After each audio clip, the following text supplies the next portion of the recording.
जी नमस्कार विजय जी, बहुत बहुत स्वागत है आपका मेरे चैनल पर। नमस्कार अंजू जी, पहली बार आपसे ऑनलाइन मुलाकात हो रही। हाँ जी बिल्कुल, काफी दिन से सोच रहे थे बात करते हैं, लेकिन अब तो ऐसा मुद्दा आ गया है जिस पर कि आप ही को रोशनी डालनी है कि आम आदमी पार्टी का भविष्य क्या दिख रहा है इस वक्त। सबसे पहले मैं आपसे समझना चाह रही हूँ कि ईडी की कस्टडी में चले गए हैं दिल्ली के पूर्व डिप्टी सीएम मनीष सिसोदिया। ये 7 दिन आगे जो आने वाले हैं ईडी की कस्टडी के, इनका मतलब क्या है? देखिए, जहां तक सबसे पहले आपको और सभी दर्शकों को मेरा प्रणाम। देखिए, जहां तक बात है ईडी की कस्टडी को लेके या सीबीआई की पहले जो रिमांड थी उसको लेके, देखिए कोई भी सस्पेक्ट अगर होता है और पुलिस को या इन्वेस्टिगेटिंग एजेंसीज को लगता है कि और पूछताछ की जरूरत है और अभी कार्रवाई जारी है, पूरे आंकड़े, पूरे डेटा, पूरे एविडेंस या जो भी उनको क्रॉस एग्जामिनेशन करना होता है वो पूरी कार्रवाई अगर नहीं होती है तो उसको लॉजिकल कंक्लूजन तक ले जाने के लिए अगर और टाइम की जरूरत होती है तो ये इन्वेस्टिगेटिंग एजेंसी, चाहे वो पुलिस हो या कोई भी इन्वेस्टिगेटिंग एजेंसीज हो, उसको कोर्ट में मजिस्ट्रेट से परमिशन लेनी पड़ती है। ये कानून है। इसीलिए जब भी एक समय सीमा तय की जाती है मजिस्ट्रेट द्वारा कि आपको 2 दिन, 5 दिन, 7 दिन, depending upon the gravity of situation, क्योंकि रोज आप नहीं आ सकते और लगता है कि इसमें कार्रवाई में टाइम लगेगा, 2 दिन, 5 दिन, 7 दिन, 10 दिन, 2 हफ्ते, जैसी स्थिति होती है उस समय मजिस्ट्रेट अपना, जिसको कहते हैं विवेक का इस्तेमाल करके, जो उनको सही लगता है in the interest of justice, कि किसी के साथ अन्याय ना हो, इन्वेस्टिगेशन पूरा हो और तथ्य सामने आए, उसके लिए इस तरह की कस्टडी अलाउ की जाती है depending on the request of the investigating agencies. लेकिन अब जो 7 दिन है, जो चार्जशीट ईडी ने कोर्ट में रखी है, आज जिस तरह की बातें कोर्ट में हुई हैं कि मनी ट्रेल है, 100 करोड़ का पैसे का लेन देन हुआ है, ये सब बातें जो है उनके जवाब में मनीष सिसोदिया के वकील बार बार ये कह रहे थे सर कि पैसा तो कुछ भी मनीष सिसोदिया के पास से सीबीआई को नहीं मिला है, तो उनको कस्टडी में लेने की जरूरत क्या है? तो ये दलील कितनी कारगर होती है जब कोर्ट में इस तरह की जिरा होती है? अंजू जी, मान लीजिए कि आपने मुझे इंस्ट्रक्शन दी कि विजय जी आपका काम हो जाएगा, लेकिन आप ये पैसा मेरे भाई को, मेरे भतीजे को, मेरे दोस्त को आप ये पहुंचाइए और जब वो पैसा पहुंच जाएगा मुझे वहां से मैसेज आएगा, मैं आपका काम कर दूंगा। तो आपके पास तो पैसा नहीं गया ना, और आपके पास कुछ मिला भी नहीं। आपके भाई ने, आपके रिश्तेदारों ने, आपके दोस्त ने आपके लिए ज्वेलरी खरीदी, विदेश में पैसा हवाला के माध्यम से भेज दिया, वहां आपके किसी अकाउंट में ट्रांसफर हो गया, आपके हाथ में तो कुछ नहीं आया, आप तो कहीं एक्सेस में ही नहीं थे पूरे प्रोसेस में। तो क्या ये मान लिया जाए कि आपने करप्शन नहीं किया? क्या कहना चाह रहे हैं हम कौन सी दुनिया में हैं? क्या अभी भी हम उस अनजान दुनिया में है जहां जब तक एविडेंस मेरे हाथ में नहीं मिलेगा, मेरी जेब में रंगे हुए नोट नहीं मिलेंगे, तब तक आप मेरे पे करप्शन के एलिगेशन नहीं लगा सकते? किसको बचपना या बचकाना समझ रहे हैं आज की दुनिया में लोग यार? ये तो कॉमन सेंस की बात है कि जब मुझे पता है कि अगर ये गड़बड़ होगी, इन्वेस्टिगेशन होगा तो मेरे खिलाफ कार्रवाई होगी, तो क्या आप एविडेंस घर में रख के बैठते? कौन घर में रखता है? इवन जो चोर चोरी करता है वो भी चोरी का माल घर नहीं ले जाता है, जबकि उसने खुद चोरी की होती है, तब भी वो चोरी का माल घर नहीं ले जाता, वो कहीं दबा देता है, छुपा देता है, किसी के पास रख देता है कि मैं यार बाजार जा रहा हूं, मैं कल ले जाऊंगा, परसों ले जाऊंगा, जो भी है। तो ये कौन सी नई बात है?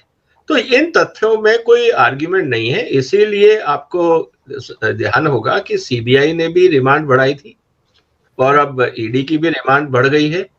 तो ये जजेस समझते हैं, इन्वेस्टिगेटिंग एजेंसी समझती हैं। अगर जो लोग दलील दे रहे हैं, अगर उनको ये कॉमन सेंस बात समझ में नहीं आ रही है कि एविडेंस आपके घर में नोटों का पहाड़ मिले, कोई जरूरी नहीं है।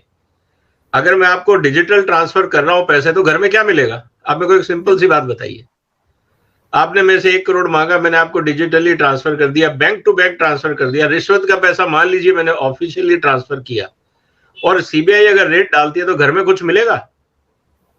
कुछ नहीं मिलेगा ना, क्योंकि आपके घर में तो 5 पैसे भी नहीं दिए मैंने, लेकिन आपके अकाउंट में मैंने 1 करोड़ ट्रांसफर कर दिए। तो इस तरह की दलील चाहे वो लॉयर्स ने दी है, चाहे वो अक्यूज ने दी है, ये बचकानी दलीलें हैं। ये सिर्फ जिसे कहते हैं कि एक डेस्परेट अटेम्प्ट है अपने आप को बेगुनाह को साबित करने का। लेकिन इन चीजों से आज की दुनिया में कोई फर्क नहीं पड़ता।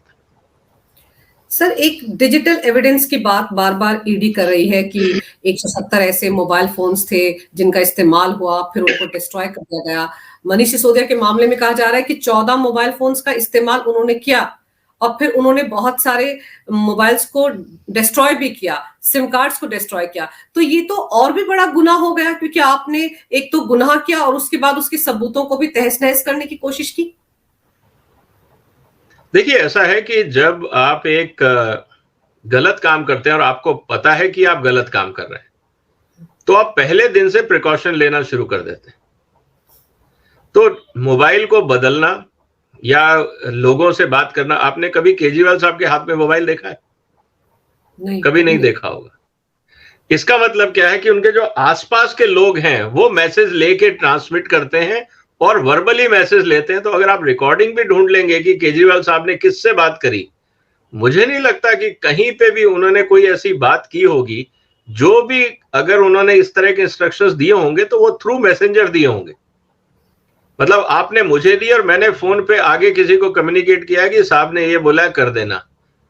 अब मैं कौन हूं? ये जो मिडल मैन का खेल होता है, या जिसको ब्रोकर्स कहा जाता है, मिडल मैन कहा जाता है, या जो पॉइंट मैन होता है, कई तरह के टर्मिनोलॉजीज है समाज में इन तरह के लोगों के लिए। ये सब, जिसको लेफ्ट हैंड राइट हैंड आप कुछ भी बोल सकते हैं, ये सब वो लोग होते हैं जो बड़े लोगों को पता है कि कैसे ऑपरेट करना है। और तब ये चीजें ज्यादा हो जाती है जब आपके प्लान में ही ये पता है कि ये गड़बड़ है भैया, ये तो गड़बड़ करनी पड़ेगी क्योंकि पॉलिटिकल चंदा चाहिए। तो आपने, सबसे इंपॉर्टेंट चीज यही है जो इस पूरी समस्या की जड़ है या जो मूल प्रश्न है, और जो पहले दिन से मैं पूछ रहा हूं पिछले 6 महीने से, पॉलिसी बदलने की इंस्ट्रक्शन किसने दी थी? इस मुद्दे का जवाब नहीं मिल रहा है। अगर बार बार आम आदमी पार्टी ये बोलती है कि बीजेपी फंसा रही है, मोदी साहब फंसा रहे हैं, तो मेरा एक ही पूछना है, क्या मोदी साहब ने या बीजेपी ने कहा था पॉलिसी बदलो? बिल्कुल। और उन्होंने पहले आपको कहा पॉलिसी बदलो, जब आपने पॉलिसी बदल दी तो आपको फंसवा दिया। तब तो हम तो मानते हैं बात को कि बीजेपी ने फंसवा दिया या किसी और ने फंसवा दिया।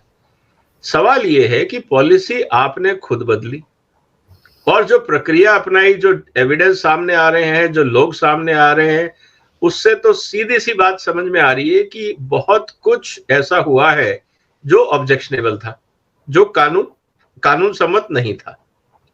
इस स्थिति में तो जो राज्यपाल साहब ने क्या किया, राज्यपाल साहब को जो रिपोर्ट दी चीफ सेक्रेटरी ने, उन्होंने अपनी तरफ रिपोर्ट नहीं रखी। जो चीफ सेक्रेटरी की रिपोर्ट थी जिसमें लिखा हुआ था कि इसमें गड़बड़ हुई है, तो राज्यपाल ने कहा ठीक है, जो कंसर्न एजेंसी है हम उसको भेज देते हैं, इन्वेस्टिगेट करें, हमारा क्या रोल है उसमें। तो यहाँ पे राज्यपाल साहब तो सिर्फ एक मैसेंजर के रूप में थे कि एक जानकारी आई, उसमें सच्चाई है या नहीं ये जानने के लिए इन्वेस्टिगेशन जरूरी है। वो इन्वेस्टिगेशन के लिए रिपोर्ट भेज दी गई सीबीआई को, और जो उसका फॉल आउट है वो हम सबके सामने। और सर, आज भी बात उठी है, जब कोर्ट में जिरह हो रही थी, ईडी के वकील भी मौजूद थे, मनीष सिसोदिया के वकील भी मौजूद थे, ये बात भी बार बार आई कि ये 12% जो मार्जिन रखा गया था मुनाफे का, ये किसने रखा? और ये जो सवाल आप कह रहे हैं कि ये ऑर्डर किसने दिया कि नई पॉलिसी बनानी और उसमें ये करना है, तो उस वक्त भी कहा गया कि जीओएम, शायद जो मिनिस्टर्स है उनकी बात हो रही है, ग्रुप ऑफ मिनिस्टर्स की बात हो रही है। लेकिन फिर वो पार्टी जहां पर सब कुछ करता धरता अरविंद केजरीवाल है, और अगर मनीष सिसोदिया इतना बड़ा कांड कर जाए तो फिर क्या किसी के गले में ही उतरता है कि अरविंद केजरीवाल को पता तक नहीं होगा? देखिए, ऐसा है कि कानून या सरकार कैसे चलेगी, हर एक की ना भारत सरकार में और राज्य सरकारों में गाइडलाइंस है, क्योंकि इतना बड़ा देश है। हर साल नए मंत्री आते हैं, नए एमपी आते हैं, एमएलए आते हैं, ऑफिसर्स बदलते जाते हैं, लोग नए आते हैं, रिटायर होते हैं, ट्रांसफर होते हैं, प्रमोशन होती है। तो हिंदुस्तान में या दुनिया में कहीं पे भी जो लोग गवर्नेंस में हैं वो एक म्यूजिकल चेयर है, वहां पे कोई परमानेंट नहीं है। जब एक म्यूजिकल चेयर है तो उसके आपको कुछ रूल्स तो बनाने होंगे। जैसे स्पोर्ट्स में होता है कि टीमें बदलती रहती है, खिलाड़ी बदलते रहते हैं, लेकिन क्रिकेट के रूल्स वही हैं, आपको उसी हिसाब से खेलना है, नहीं तो फाउल होगा। फुटबॉल के रूल्स होते हैं, इसी तरह से अगर आप रूल फॉलो नहीं करते तो फाउल होता है, उसके अगेंस्ट आपको पेनल्टी लगती है। डिफरेंट रूल्स, डिफरेंट गेम्स के डिफरेंट रूल्स है पेनल्टी के भी। तो कहने का मतलब ये है कि जब आप एक फ्लक्स सिस्टम में हैं, एक बदलते हुए सिस्टम में हैं, तो वहां पे रूल्स होते हैं, आपको उस हिसाब से काम करना होता है। समस्या ये हुई कि आम आदमी पार्टी के नेताओं को ये लगा कि हमें जनता ने जिता दिया, मतलब हम मालिक हो गए, हम ट्रस्टी नहीं है। ये कॉन्सेप्ट ही भूल गए कि इलेक्टेड रिप्रेजेंटेटिव मालिक नहीं होता है, वो ट्रस्टी होता है। और ट्रस्टी का काम होता है कि आप जो जनता के एसेट्स या संपत्ति है सरकार में और देश में, चाहे वो मिलिट्री एयरक्राफ्ट हो या डीटीसी की बस हो, ये जनता की संपत्ति है। इसका कोई मालिकाना हक किसी इंडिविजुअल का नहीं है, ना राष्ट्रपति जी का है, ना प्रधानमंत्री का है, ना चीफ जस्टिस का है, ना मुख्यमंत्री का, ना किसी एमएलए एमपी का है। ये राष्ट्रीय संपत्तियां हैं और इनको मैनेज करना, चलाने के लिए एक ट्रस्टीशिप का कॉन्सेप्ट है, जो चाहे पार्लियामेंट हो या विधानसभा हो। अब राष्ट्र की संपत्ति को कौन कैसे मैनेज करेगा, ये जनता डिसाइड करती है थ्रू इलेक्शंस। तो मालिक तो जनता है। प्रॉब्लम क्या हो गई है कि हमारे राजनेताओं ने समझा कि मालिक हम हो गए।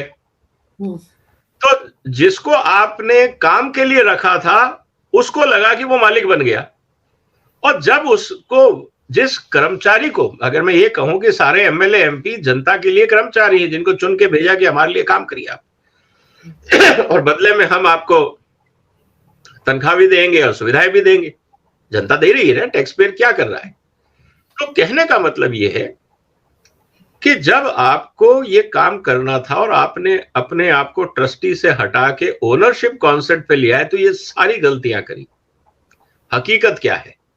हकीकत ये है कि दिल्ली का जब मतलब की विधानसभा बनी थी 91 में, उससे पहले तो यूनियन टेरिटरी थी, लेकिन जब 91 में एनसीटी एज ए स्टेट कानून बना था, तो उस समय एक ट्रांजैक्शन ऑफ बिजनेस रूल्स कि राज्य में काम कैसे होगा, उसके लिए भी एक किताब बनी थी। जो सेक्शन 44 है आपका, जो दिल्ली का कानून है, उसके सेक्शन 44 में यह कहा गया है कि दिल्ली सरकार कैसे काम करेगी, इसके लिए business of transaction rules, transaction of business rules, इस पे एक राष्ट्रपति महोदय एक गाइडलाइन जारी करेंगे, मतलब रूल्स बनाएंगे जी। वो रूल्स 1993 में बने। उसके अंदर सेक्शन 8 या रूल 8 आप कह सकते हैं, उसमें साफ लिखा हुआ है कि जो चीजें शेड्यूल में दी गई हैं, अगर उसमें आपको कोई भी बदलाव करना है, बगैर चीफ मिनिस्टर के कंसेंट के, परमिशन और जीओएम तो बहुत बात की बात है, आप वो प्रोसेस बगैर सीएम की कंसेंट के इनिशिएट भी नहीं कर सकते। और शेड्यूल जो दिया हुआ है उसका आइटम नंबर 4 कहता है किसी भी तरह का टैक्स या फाइनेंशियल गाइडलाइंस बदलनी होगी तो सीएम की परमिशन चाहिए। तो जब आप लीकर पॉलिसी बदल रहे हो जिसका रेवेन्यू इंप्लीकेशन है, जिसमें टैक्स इंप्लीकेशन है, क्या आप बगैर सीएम की कंसेंट के वो प्रोसेस शुरू कर सकते हैं? आप शुरू ही नहीं कर सकते। गाइडलाइन बनाना तो बहुत बात की बात है कि जीओएम का नंबर तो आखिर में आता है, क्योंकि जब सबसे पहले प्रोसीजर क्या कहता है, प्रोसीजर ये कहता है कि अगर आपको लगता है कि इस पॉलिसी में सुधार है, मान लीजिए डिपार्टमेंट में कोई डायरेक्टर है, आप तो क्योंकि नए आए हैं, और कहीं पे कोई सुझाव आता है जनता से या कहीं से कंसर्न डिपार्टमेंट के पास, वो डिपार्टमेंट का सेक्रेटरी अपने मंत्री को कहेगा कि सर ये सुझाव है, ये बदलाव की जरूरत बताई गई है। अगर मंत्री कन्विंस हो जाता है तो सेक्रेटरी और मंत्री दोनों सीएम के पास जाएंगे, सीएम को समझाएंगे कि सर ये इश्यूज हैं, क्योंकि इनमें से कोई भी एक्सपर्ट नहीं है, ये सब अभी अभी सत्ता में आए, इनको नहीं पता इश्यूज क्या है डिपार्टमेंट के और कंसर्न क्या है समाज के, तो ये अभी सत्ता में आए। तो जब सीएम साहब उस चीज को समझ के कहते हैं कि हाँ प्रोसीड करिए, तब उस पे नोट बनता है। उसके बाद वो नोट जो भी मंत्री को कहना होता है सीएम की गाइडलाइंस पे, क्योंकि सीएम और मंत्रिमंडल जनता के प्रतिनिधि है। बिल्कुल। ये गाइडलाइन ब्यूरोक्रेसी को देते हैं, मतलब कंसर्न सेक्रेटरी को देते हैं, तो सेक्रेटरी साहब की ये जिम्मेवारी है कि इस पे पहले डिस्कशन पेपर बनेगा। नहीं तो आप जाके ओरल वहां पे भाषण थोड़ी दे सकते हैं, रैली थोड़ी हो रही है। आपको वो कॉन्सेप्ट पेपर बनाना पड़ेगा। वो कॉन्सेप्ट कैबिनेट में सर्कुलेट होगा, क्योंकि कैबिनेट का मतलब ये है कलेक्टिव रिस्पॉन्सिबिलिटी। हो सकता है कि आपके इस कानून से किसी और डिपार्टमेंट का तो कहीं गड़बड़ हो रही हो, किसी पे इंपैक्ट आ रहा हो, तो जब आप कैबिनेट को सर्कुलेट करते हो तो वहां का मंत्री अपने सेक्रेटरी से कंसल्ट करेगा कि भाई ये सरकार करने जा रही है, इसमें आपको तो कोई एतराज नहीं है। तो एक कंसेंसस आ जाता है, उसकी एक कॉपी एलजी के पास भी जाएगी। जब ये कैबिनेट, जिसको ग्रुप ऑफ जो कैबिनेट है, जब उसको अप्रूव करती है तो तब वो कानून की प्रक्रिया शुरू होती है। बिल बनता है, फिर विधानसभा में जाता है, फिर अप्रूव होता है और फिर एलजी के पास जाता है, फिर वहां साइन होता है, फिर प्रेसिडेंट के साइन होते हैं, तब राज्य का कानून बनता है। पूरी प्रक्रिया एस्टेब्लिश्ड है।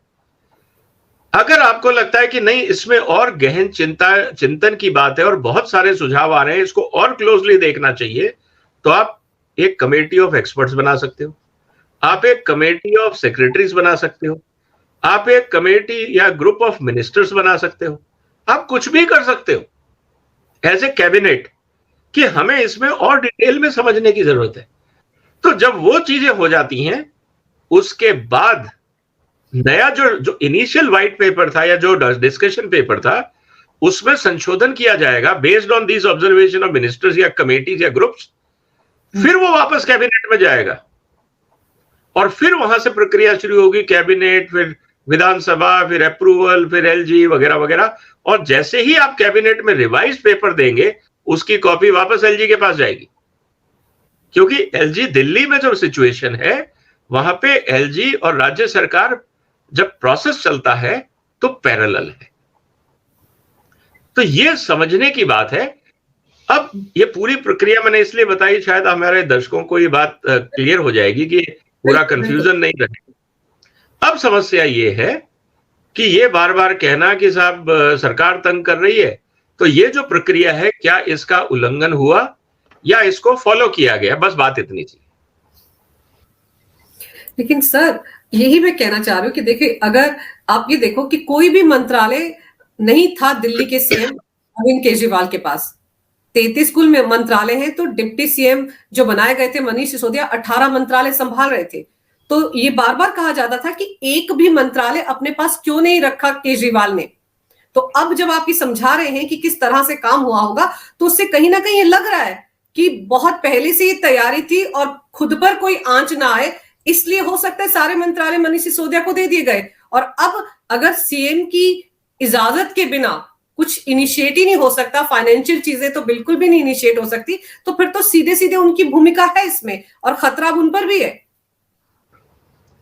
देखिए, इसीलिए अभी जो पहला सवाल हमने आपसे किया था कि पहले ये बताइए कि ये जो पॉलिसी बदलने का सुझाव या इनिशिएटिव किसने लिया था, मुद्दा तो वही है।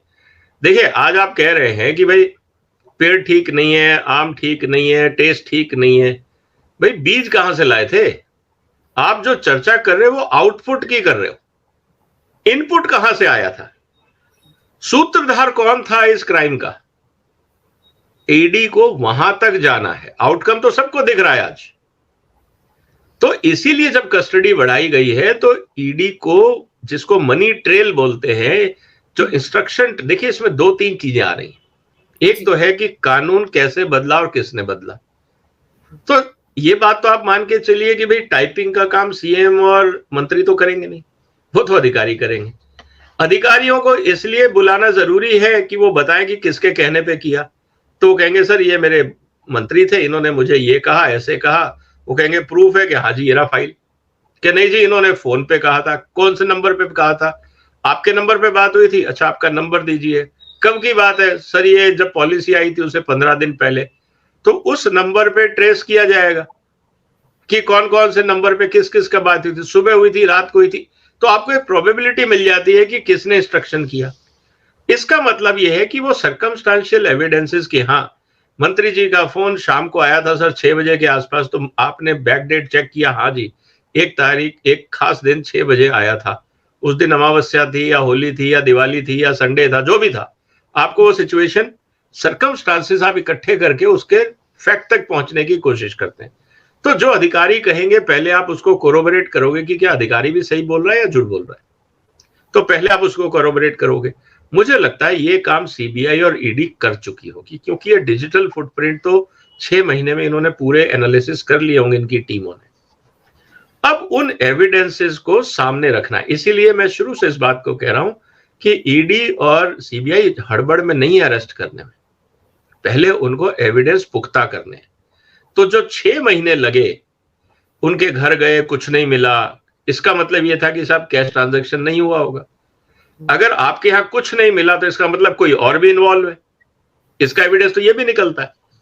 तो फिर पुलिस ने ये या सीबीआई ने तफ्तीश ये की होगी कि अगर पैसे का हस्ताक्षर हुआ है, व्यापारी बोल रहा है हमने पैसा दिया है, तो इसका मतलब और भी लोग इन्वॉल्व हैं, क्योंकि मंत्री जी कह रहे हैं मेरे घर में तो कुछ है ही नहीं।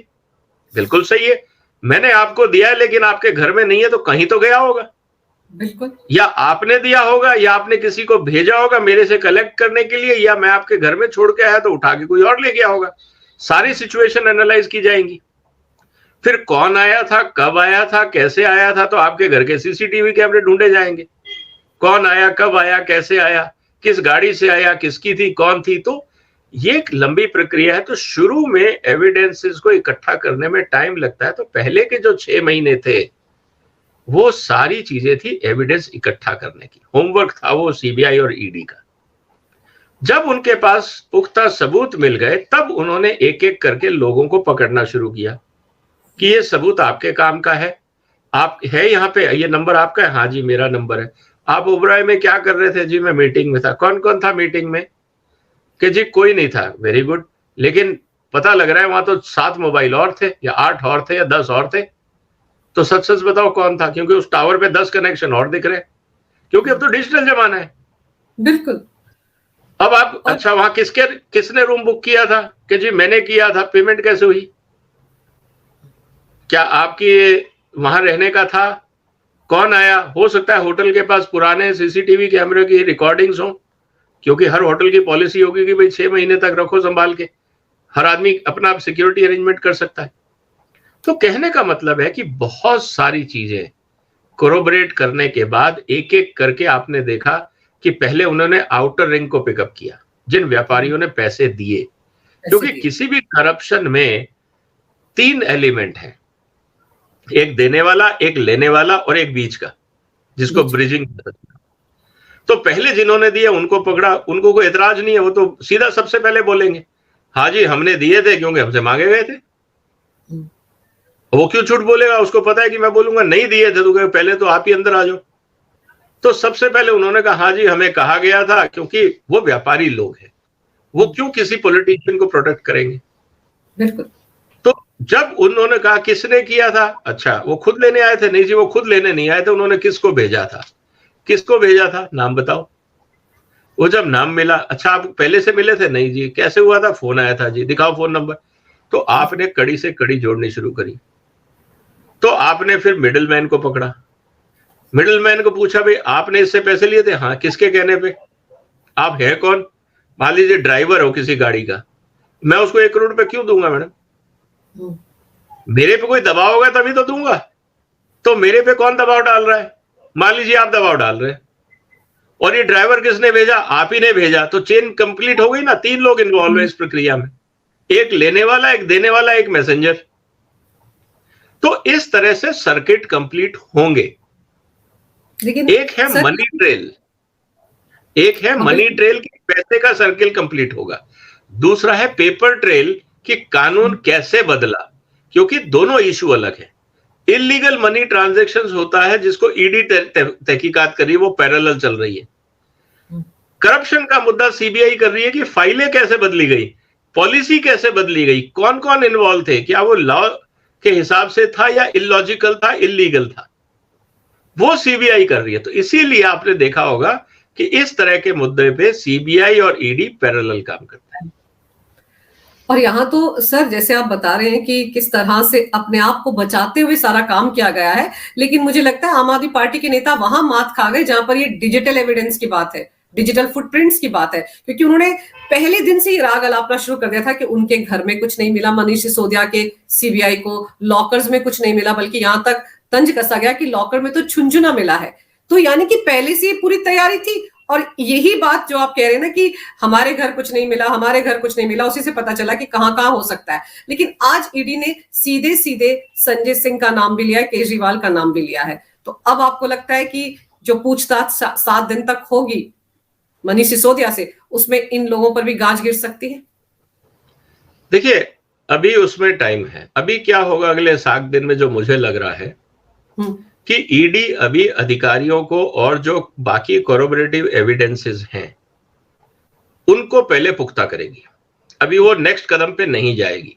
देखिए, कभी भी एविडेंस आप करते हैं तो पहले हर स्टेप को आप सॉलिडिफाई करते जाइए, कॉन्क्रीटाइज करते जाइए, नहीं तो आप ऊपर चले जाएंगे और बाद में एक एक करके वो सारे पत्तों की तरह बिखर जाएगा तो पूरा केस फेल हो जाएगा।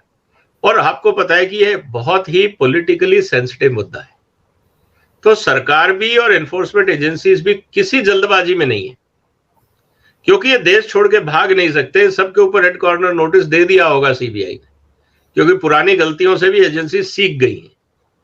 और अचानक केजरीवाल साहब विदेश जा रहे हैं तो सीएम की कुर्सी छोड़ के कहां जाएंगे, वो कहां जाके नेतागिरी करेंगे? तो वो कहीं जाने वाले नहीं है। जो बाकी छोटे मोटे लोग हैं जो फरार हुए हैं उनके ऊपर और भी कार्रवाई, फ्यूजिटिव का वो भी ईडी का कानून है। अब तो बाकी स्टेट गवर्नमेंट्स और बाकी कंट्रीज भी कोऑपरेट करती हैं इन मुद्दों पे, तो बहुत सारी चीजें हैं। कहने का मतलब यह है कि अभी तो पूरा का पूरा फोकस, मुझे नहीं लगता कि एजेंसीज का फोकस केजरीवाल या संजय सिंह होना चाहिए।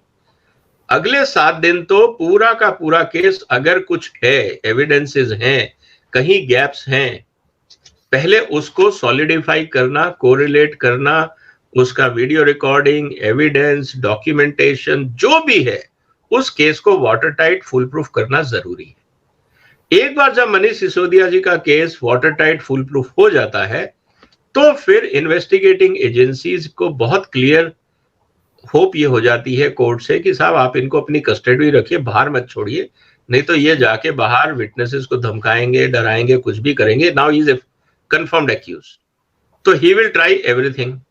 दूसरा इंटरेस्टिंग चीज क्या है कि अगर करप्शन का एक बार इन्वेस्टिगेशन शुरू हो जाता है या पीएमएलए केस का अगर कार्रवाई शुरू हो जाती है तो कोई भी कोर्ट इंटरफियर नहीं करता, ये कानून है। तो आपको सिर्फ पीएमएलए कोर्ट में जाना है। अब आप हाई कोर्ट जाके कहोगे स्टे दे दो, वो एक ही कंडीशन में हो सकता है, अगर भारत सरकार कहे कि हाँ जी इनको स्टे दे दो। बगैर investigating agencies means government of India की एजेंसीज की कंसेंट के स्टे नहीं हो सकता। हाई कोर्ट भी और सुप्रीम कोर्ट भी इंटरवीन नहीं करेंगे इन मुद्दे पे। इसका मतलब यह है कि आपकी सबसे बड़ी ये इशू था कि अगर केस है या नहीं है, इसको शुरू करने के लिए आपको परमिशन चाहिए। इसीलिए एलजी साहब ने परमिशन के लिए कागज भारत सरकार को भेजा था। जब परमिशन आई उसके बाद कार्रवाई शुरू हुई। सीधा एलजी साहब ने नहीं कहा कि आप जाके अरेस्ट कर लो या इन्वेस्टिगेशन शुरू करो।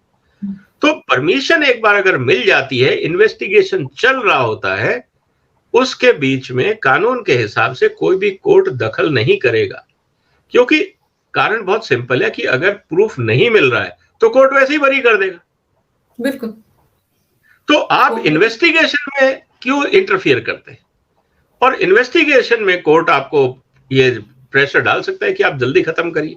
हाँ, किसी कारण से मान लीजिए कोई विटनेस भाग गया देश से और वो लाने में टाइम लग रहा है, तब एजेंसीज कोर्ट को कह सकती है देखिए जो विटनेस था ये भगा दिया इन्होंने, हम उसको ला रहे हैं, महीना 1.5 महीना लगेगा, तब तक हमारे पास रहने दीजिए इनको। तो कोर्ट वो बात कंसीडर करके अपने व्यू दे सकता है। तो ये बहुत लॉजिकल और सिस्टमेटिक काम है। इसीलिए मुझे नहीं लगता कि इस समय बहुत जल्दी है केजरीवाल साहब या किसी और तक जाने की।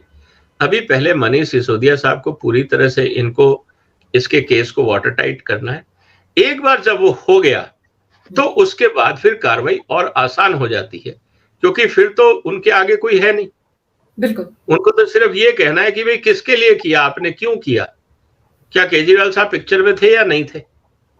अगर मान लीजिए एक मनीष सिसोदिया साहब कहते हैं कि नहीं, केजरीवाल साहब इसमें कहीं इन्वॉल्व नहीं है, वो तो बिल्कुल गांधी जी की समाधि में बैठे हुए थे, मैं ही कर रहा था जो कर रहा था, ठीक है, तो फिर पूरी सजा आप ले लीजिए, क्योंकि आप ही फिर सूत्रधार है, तो फिर लंबी सजा मिलेगी। और फिर ये होगा कि केजरीवाल साहब सत्ता पे रहेंगे और बाकी सरकारी मेहमान रहेंगे। लेकिन ये बताइए कि जिस तरह से बहुत शोर मच रहा है आजकल, ईडी और सीबीआई जिस तरह से कार्रवाई कर रही है, एक पार्टी की बात नहीं है, बाकी पार्टियों के खिलाफ भी, बाकी पार्टियों के नेताओं के खिलाफ भी कार्रवाई हो रही है। लालू प्रसाद यादव का वो जो रेलवे में जमीन लेकर नौकरी देने का मामला था, उस पर भी तहकीकात हो रही है, ईडी के छापे पड़ रहे हैं, और हर तरफ से यही रोना रोया जा रहा है कि देखिए मोदी सरकार ने अपनी एजेंसियों को हमारे पीछे छोड़ दिया है। सर, ये मामले जितने अभी हम जितने एविडेंस की बात हम कर रहे हैं, उससे ज्यादा एविडेंस तो कोर्ट में रखे गए होंगे ईडी की तरफ से। ये सब कुछ देखने के बाद क्या ये बातें जो विपक्ष की तरफ से कही जाती हैं कि मोदी सरकार ये करवा रही है, किसी के गले उतर सकती हैं? देखिए, ऐसा है कि मोदी सरकार करवा रही है, बिल्कुल आप कह सकते हैं कि हाँ, इस समय एजेंसीज एक्टिव हैं। अगर यही कार्रवाई मान लीजिए कि एक गलत काम हुआ था, तो पुरानी सरकारों ने क्यों नहीं परमिशन दी? सवाल ये है कि क्या ये कंप्लेंट कब अभी आई, तो अभी कंप्लेंट क्यों आई? पहले सरकारों में लोग कंप्लेंट क्यों नहीं करते थे? पहला सवाल। अगर ये कंप्लेंट पहले आई थी तो सरकारों ने कार्रवाई क्यों नहीं करी? दूसरा सवाल। तीसरा ये कि अगर मोदी सरकार गलत कर रही है तो कोर्ट आपके पास है ना, वकील है आपके पास, आप बरी हो जाएंगे, आप क्यों घबरा रहे हैं? आपके पास एविडेंस है। अगर कोई भी सीबीआई ईडी कोई प्रूफ दे नहीं पा रही कोर्ट में, तो आप अब ये भी कह रहे हैं कि मजिस्ट्रेट और जजेस भी सब के सब मोदी सरकार से मिल गए, वो ना एविडेंस देख रहे हैं ना कुछ देख रहे हैं, क्योंकि इस समय इनको तंग करना है, इसलिए सारे जजेस भी सब मोदी साहब से मिल गए। क्या हम ये कहना चाह रहे हैं? तो इन आर्ग्यूमेंट के पीछे कोई तथ्य नहीं है। हाँ, ये सिर्फ एक फेस सेविंग, एक पॉलिटिकल स्टेटमेंट है कि देखिए रूलिंग पार्टी ऑपोजिशन को तंग कर रही है। बिल्कुल आप तंग होगे ना, जब आपने गलत काम किया, इन्वेस्टिगेशन होगा तो तंग तो होता ही है। जब आदमी के घर में लाइट चली जाती है, आदमी तब भी तंग होता है, तो इन्वेस्टिगेशन। तो कहने का मतलब बहुत सिंपल है कि आपके पास कोर्ट है, आपके पास अगर कुछ छुपाने को नहीं है तो आप एजेंसीज को कहिए कि साहब आप फटाफट इन्वेस्टिगेशन खत्म करिए, let us go to the court. आप अपना पक्ष रखिए, हम अपना रखते हैं, बरी करें हमें क्यों रोज दौड़ा रहे हो? जब मैं आपके घर कभी आया ही नहीं तो मेरे फिंगरप्रिंट आपको मिलेंगे कैसे? बिल्कुल। लेकिन आप कह रहे हैं कि नहीं आपके फिंगरप्रिंट हैं, कि जी मेरे नहीं है, तो मिलवा लो ना। जब मैं गया ही नहीं वहां तो इतना तो भरोसा मुझे होना चाहिए। तो कहने का मतलब यह है कि आप अगर तफ्तीश हो रही है तो मुझे लगता है कोऑपरेट करिए, जल्दी कोऑपरेट करेंगे तो जल्दी काम खत्म हो जाएगा। आप भी आराम से रहिए, एजेंसीज के पास और बहुत काम है करने। सर, ये जो प्रथम दृष्टया हम कह सकते हैं, ये जो सबूत ईडी के कोर्ट में पेश किए जा रहे हैं या जगह जगह चर्चा हो रही है, दिनेश है जो उसने गवाही दी है, देवेंद्र शर्मा है उसने गवाही दी है, इनको देखकर आपको क्या लगता है, क्या वाकई आम आदमी पार्टी डीप सूप में फंस गई अब? देखिए, ऐसा है कि जब आपके पास एक बहुत ज्यादा महत्वाकांक्षा होती है ना, तो ये प्रॉब्लम्स हो जाती है, और हर क्षेत्र में होती है। जिसे कहते हैं लो इन कॉम्पिटेंसी, हाई इन एस्पिरेशन। एक इनकॉम्पिटेंट महत्वाकांक्षी इंसान ऐसी गलतियां अक्सर करता है, और ये सिर्फ पॉलिटिक्स नहीं है, हर जगह आप देखेंगे। अगर वो बिजनेसमैन है तो गलतियां करेगा, स्पोर्ट्समैन है तो गलती करेगा, पॉलिटिक्स में है तो गलती करेगा, कहीं पे भी किसी भी वॉक्स ऑफ लाइफ में है। तो आपके पास अगर क्षमता है, कैपेबिलिटी है, प्लानिंग है, तो आप सिस्टमेटिकली चलिए ना। प्रॉब्लम यह है कि आपके पास एम्बिशन बहुत है कि मुझे 5 साल बाद प्राइम मिनिस्टर बनना है, काबिलियत नहीं है, संसाधन नहीं है, मास बेस नहीं है, तो आप क्या करेंगे? इधर उधर हाथ पैर मारेंगे। जब आप हर जगह हाथ पैर मारते हैं तो छींटे तो उछलेंगे, कहीं हाथ सही लगेगा, कहीं गलत लगेगा। और ये आप कैसे मान सकते हैं कि पूरी राजनीति में सिर्फ आप ही एम्बिशियस हैं? आपको क्या लगता है कि जितने विपक्षी दल हैं, चलिए आपकी दुश्मनी बीजेपी से है, आप मुझे बता दीजिए क्या राहुल गांधी चाहते हैं कि अरविंद केजरीवाल पीएम बने? क्या शिवसेना चाहेगी, क्या एनसीपी चाहेगी, क्या डीएमके चाहेगी, एडीएमके चाहेगी, ममता जी चाहेंगी, जनता दल चाहेगी, लालू जी चाहेंगे, अब्दुल्ला साहब, कौन चाहेगा कि दूसरा नेता पीएम बन जाए? तो सर हर आदमी की महत्वाकांक्षा है। लोगों ने, आपने तो मुश्किल से 10 साल दिए, लोगों ने तो 40-40, 50-50 साल दे दिए राजनीति में, और वो आपके आगे कैसे सरेंडर हो जाएंगे, वो आपसे ज्यादा समझदार है। और फिर आप ही तो सबकी चिट्ठी लेके आए थे कि ये सब करप्ट है, मैं ये अकेला ईमानदार हूं। सर्टिफिकेट तो आप ही बांट रहे थे, लेकिन आज आप सबसे सर्टिफिकेट ले रहे हैं कि नहीं हम ईमानदार है। देखिए गेम पलट गया है। कल तक आप सबको सर्टिफिकेट दे रहे थे कि ये सब चोर है, मैं ईमानदार हूं। आज आप क्या कह रहे हैं? हर पॉलिटिकल पार्टी के लीडर से ये लिखवा रहे हैं कि आप सर्टिफिकेट दो कि हम ईमानदार हैं। अब आप समझ रहे हैं, उनसे जिनको कल तक आप चोर बता रहे थे। बिल्कुल बिल्कुल। तो ये जो राजनीति है, क्या ये जनता नहीं देख रही?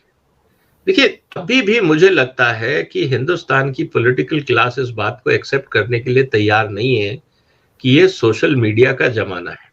बिल्कुल। यहां पे नैरेटिव आप डिसाइड नहीं कर सकते। अंजू जी, आप और हम यहां कुछ भी बोल रहे हैं, हर बात का अल्टरनेट व्यू बाजार में आएगा। लोग बोलेंगे कि हाँ, एक लोग कुछ बोलेंगे कि ये चर्चा अच्छी थी, सार्थक थी, तथ्यों के आधार पे थी। हम किसी को क्रिटिसाइज नहीं कर रहे, हम कोई साइड नहीं ले रहे। लेकिन इसी चर्चा के ऊपर लोग ये कहेंगे कि ये तो बड़ी जनरल चर्चा थी, इन्होंने ये क्लियर नहीं किया कि केजरीवाल साहब जेल कब जाएंगे। तो ये कौन सी चर्चा हुई? तो कहने का मतलब ये है कि हर पक्ष के कई पहलू होते हैं, तो उसमें आपको देखना पड़ेगा कि कहां क्या खेल हो रहा है। तो इसमें मुझे लगता है कि अभी वक्त है, लेकिन टेक्नोलॉजी हर लेवल पे बदली है। ईडी के पास टेक्नोलॉजीज हैं, डिजिटल टेक्नोलॉजीज हैं, बाकी चीजें हैं। और फिर मुझे एक चीज बताइए, जो लोग आज जेल में हैं, एक मानवता के नाते मैं एक बात कह रहा हूं, जो बिजनेसमैन जेल चले गए, रिश्वत दी और जेल चले गए, उनका परिवार क्या कह रहा होगा कि नहीं तुम मत बताना किसने पैसे लिए, तुम पूरी जिंदगी जेल में रहो, ऐसे बोलेगा वो? कभी नहीं। हो तो ये बोलेंगे कि भाई साहब जो सच है बता दो, जो सजा होगी खत्म करो, मुक्ति मिले हमें इस समस्या से, 2-4-5 साल जो जेल में रहना है रहो, घर आओ, हम जिंदगी दोबारा से शुरू करेंगे। बिल्कुल। लेकिन क्या कोई भी परिवार ये बोलेगा कि नहीं आप बिल्कुल मत बोलना, चाहे आपको फांसी लग जाए, ना सिसोदिया का नाम आना चाहिए, मनीष का, ना किसी और का? क्या ऐसा कोई बोलेगा? उनके परिवार नहीं है। मनीष सिसोदिया के परिवार पे आज क्या बीत रही हो गई, ये सोचिए आप। कि यार जिसको तू बचाता रहा पूरी जिंदगी, जिसके लिए तूने पूरा रिस्क उठाया, वो तो सीएम बने बैठा है। बिल्कुल। और उसने तो तेरे को जैसे को अरेस्ट हुआ तेरे से इस्तीफा ले लिया, अब तू वापस जा नहीं सकता। और अगर ये सजा हो जाती है तो आप 10 साल के लिए तो बंद नहीं, देखिए कम से कम सजा 3 साल की है करप्शन चार्जेस में। पीएमएलए में कम से कम वही 2-3 साल है, लंबा भी हो सकता है डिपेंडिंग द ग्रेविटी। ठीक, जिस दिन आप जेल से बाहर आएंगे उसके 6 साल तक आप उसके बाद डिस्क्वालीफाई है इलेक्शन लड़ने से। हाँ, चुनाव नहीं लड़ पाएंगे आप। तो 2+6 मान लीजिए 8 साल हो गए। अगला चुनाव 24 में है, वो आप नहीं लड़ सकते। उसका अगला चुनाव 29 में, आप वो नहीं लड़ सकते। मतलब 10 साल आप सत्ता से बाहर हो गए। 10 साल में किसका जनाधार रहता है मैडम? क्या आपको पता है कि 10 साल पहले कौन से राज्य में कौन मुख्यमंत्री था? आपको गूगल सर्च करना पड़ेगा ढूंढने में। बिल्कुल बिल्कुल। अगर मैं आपसे ये पूछूं 10 साल पहले भारत का वित्त मंत्री कौन था, आपसे ये पूछा जाए भारत का विदेश मंत्री कौन था, शिक्षा मंत्री, आपको नहीं याद होगा, लोग भूल गए। 10 साल पहले मनमोहन जी की कैबिनेट में कौन कौन मंत्री थे, बता सकते हैं आप? तो कहने का मतलब है जनता आगे निकल जाती है। याद आएंगे। आप 4-5 लोगों के नाम ले सकते हैं जबकि 80 मंत्री होते हैं। बिल्कुल। तो कहने का मतलब यह है कि इस पूरे प्रोसेस के अंदर ये अब सब चीजें जनता के सामने आएंगी। और मजे की बात क्या है, ईडी ने कहा ये घपला 100 करोड़ का नहीं है, 292 करोड़ का है। 92 करोड़ का, मतलब 300 करोड़ तो वो है जिसको इन्होंने ट्रेस कर लिया है, उसके अलावा अनट्रेसेबल। और ईडी के कानून में एक इंपॉर्टेंट चीज ये है कि आप प्रॉपर्टीज भी अटैच कर सकते हैं। तो पहले तो ये ईडी पता लगाए कि ये 292 करोड़ गए कहां।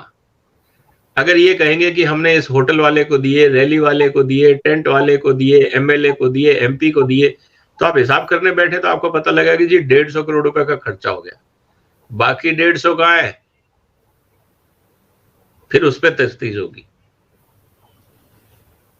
तो ये तो यानी कहानी कि बड़ी लंबी जाएगी, बहुत लंबी जाएगी कहानी। और जिस तरह से आप बात करें, अगर कोई आम आदमी पार्टी वाला सुन रहा होगा तो उसको सारे तथ्य क्लियर हो गए होंगे कि कहाँ से खेल शुरू हुआ है और अभी कहाँ जाना है। ये तो अभी बिगनिंग है, और अगले 7 दिन तो मुझे लगता है कि अरविंद केजरीवाल खासतौर पर जागते ही घूमते रहेंगे, क्योंकि उन्हें ये होगा कि अब उनका जो पूर्व डिप्टी था वो कौन सा राज खोल देगा ईडी के सामने, ये भी तो उनको देखना है। क्योंकि अब अपने आप को बचाएंगे सिसोदिया या फिर फंसाएंगे अरविंद केजरीवाल को, ये देखना दिलचस्प होगा।